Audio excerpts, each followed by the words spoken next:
What if I told you the Civil War didn't really end in 1865? On April 9, 1865, Robert E. Lee surrendered to Ulysses S. Grant at Appomattox Courthouse. On paper, the guns went silent. By December, the 13th Amendment abolished slavery across the United States.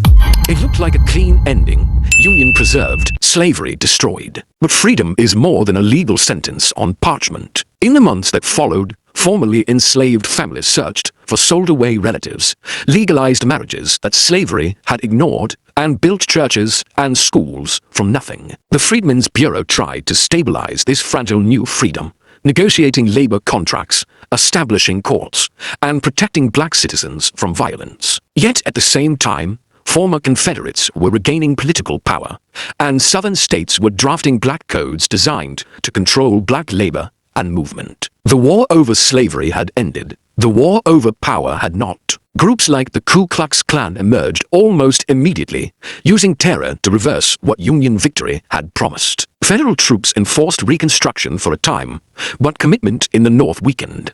By 1877, Reconstruction collapsed, and white supremacist governments reclaimed control across the South. So when we say the Civil War ended in 1865, we're telling only half the story. The battlefield shifted from open combat to courthouses, ballot boxes, and back roads at night. The question was no longer whether slavery would survive, but whether freedom would be protected. This isn't just North versus South. It's promise versus power, and that struggle didn't die at Appomattox. It simply changed form. Most people think they know this story. The American Civil War ends in 1865. The Union defeats the Confederacy. Slavery is abolished through the 13th Amendment. President Abraham Lincoln is assassinated just days after victory.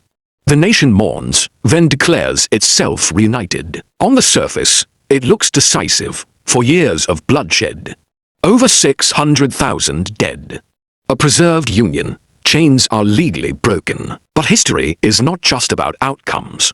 It's about power. When Lincoln was killed in April 1865, leadership passed to Andrew Johnson, a Southern Democrat with a very different vision for Reconstruction. Instead of a sweeping transformation of Southern society, Johnson favored rapid readmission of former Confederate states with minimal conditions. Former Confederate leaders were soon pardoned. State governments were reassembled, often by the same elite class that had led secession. Yes, slavery was abolished. But land was not redistributed. Wealth was not rebalanced. Political control in the South did not fundamentally change hands overnight. Within months, Southern legislatures began passing black codes, laws designed to restrict the movement, labor, and rights of newly freed black citizens. Freedom existed in law. Control reappeared in policy. This is the tension most textbooks move past too quickly. The battlefield closed at places like Appomattox Courthouse, but the real contest shifted to courthouses, statehouses, and the White House itself. The question was no longer whether the Union would survive. The question became, who would define freedom? Winning a war ended secession. It did not automatically deliver justice. And in that gap, between military victory and moral transformation, the next struggle for America truly began. 4 million formerly enslaved people were declared free in 1865. On paper, the chains were gone. Legally, they could marry, travel, and work for wages.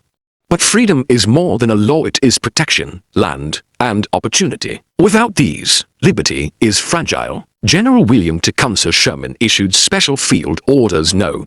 15, promising freed families 40 acres and a mule. For a brief moment, hope flickered. Families moved on to abandoned plantations, planting crops, dreaming of independence. But the promise vanished. President Andrew Johnson reversed Sherman's orders, returning land to former Confederate owners. Economic freedom never materialized. Instead, a new system arose: sharecropping. Freedmen cultivated land they did not own, giving most of their crops to landlords to pay off rent and debts.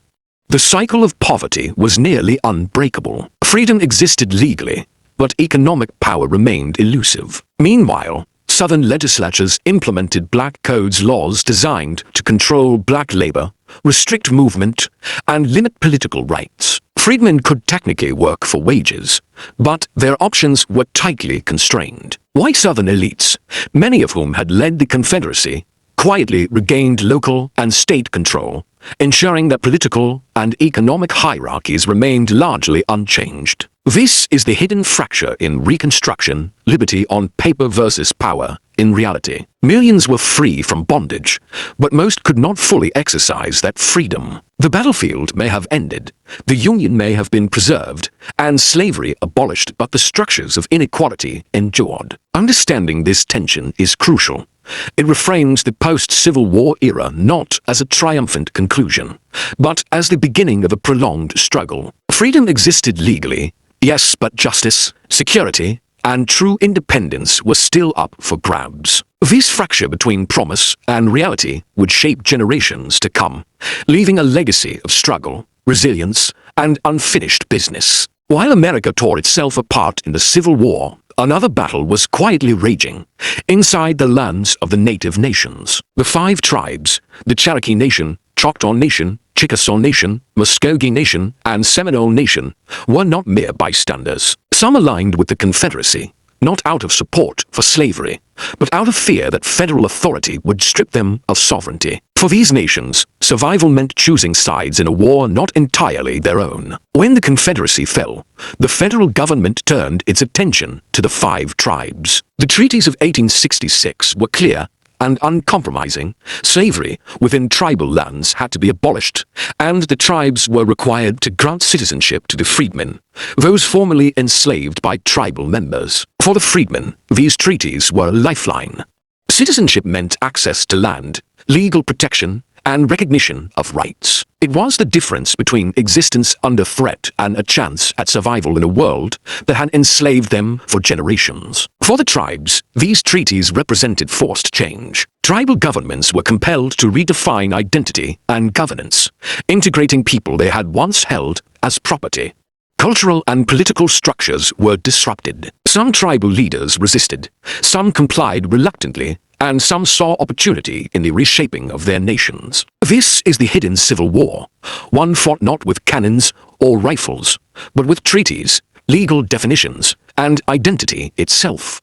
Victory for some, survival for the freedmen, betrayal for others, a nation's sovereignty, and traditions forced to evolve under external pressure. It's a story rarely told, yet it reshapes the very idea of American freedom. While one war ended in 1865, this quieter conflict shows that the fight for justice, recognition, and survival continued long after the last shot was fired. Freedom, it turns out, was never simple, and its cost was measured differently for every side. Reconstruction began like a second war, not fought with rifles and cannons, but with laws, ballots, and federal troops. Across the South, Union soldiers patrolled towns, enforcing new rights, protecting freedmen, and ensuring that the promises of the 13th, 14th, and 15th Amendments were more than words on paper. For the first time, black men could vote, run for office, and shape local governments. Towns and cities saw black sheriffs, legislators, and school boards.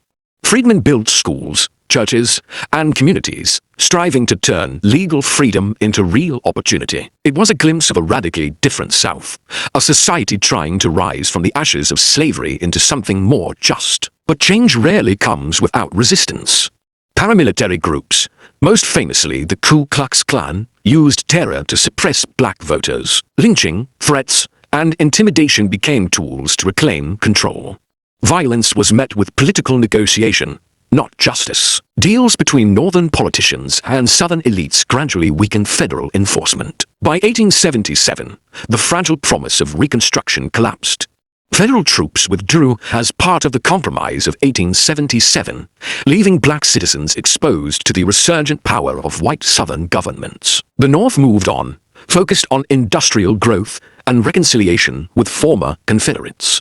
Meanwhile, the South quietly restructured power, maintaining racial hierarchies and economic control. Freedom remained, equality did not. The Reconstruction era showed both the possibilities and limits of legal emancipation. It revealed a harsh truth: liberty on paper does not guarantee safety, opportunity, or justice. The battlefield may have been silent, but the war for real freedom continued in courts, streets, and ballot boxes. This was a war without guns, yet its consequences would shape generations. The struggle for equality, justice, and political voice would endure long after Reconstruction's collapse, leaving a legacy of resilience, courage, and unfinished promises. The story of Reconstruction is not just history. It is the mirror of America's ongoing fight to define what freedom truly means. History is often told in heroes and villains, but Reconstruction and its aftermath resist that simplicity. The deeper question is not who won.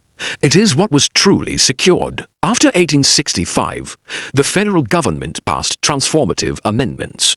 The 15th Amendment ended slavery, the 14th Amendment defined citizenship, and the 15th Amendment protected black male suffrage. On paper, this was revolutionary, but enforcement wavered. As political fatigue set in, stability often took priority over equality. By 1877, federal troops withdrew from the South, and protection weakened. The question lingers, was the goal justice or reunion at any cost? Inside Native nations, another moral tension unfolded. The Cherokee Nation, Choctaw Nation, Chickasaw Nation, Muskogee Nation, and Seminole Nation were compelled by the 1866 treaties to abolish slavery and recognize freedmen as citizens. For freedmen, citizenship meant survival and legal standing. For tribal governments, it meant redefining sovereignty under federal pressure. Were they defending self-rule or excluding people they had once enslaved? The answer is not comfortable, and it is not one-sided. The Civil War destroyed slavery as a legal institution. It did not erase hierarchy. Systems of labor control evolved. Racial tensions hardened. Disputes over citizenship, who belongs, who decides, who counts, did not disappear. They became embedded in law, politics, and identity. Can a nation win a war and still fail a moral test? That is the enduring tension. Military victory preserved the Union. Constitutional amendments reshaped the law.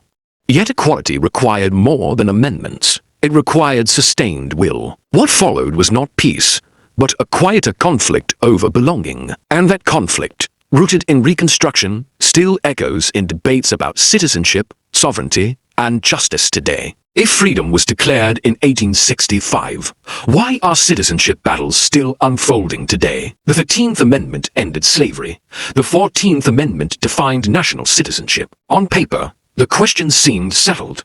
But law and belonging are not always the same thing. After the Civil War, the 1866 treaties required the Cherokee Nation, Choctaw Nation, Chickasaw Nation, Muskogee Nation, and Seminole Nation to grant citizenship to freedmen, formerly enslaved people held by tribal members. For freedmen and their descendants, citizenship was not symbolic.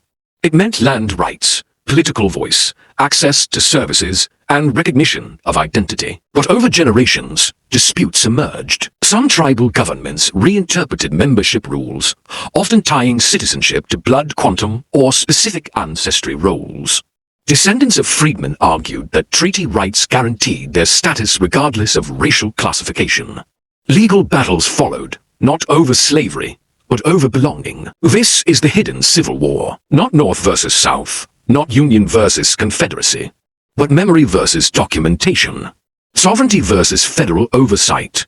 Identity versus exclusion. Across America, debates about immigration, voting rights, tribal enrollment, and national identity echo the same unresolved question: who decides who belongs?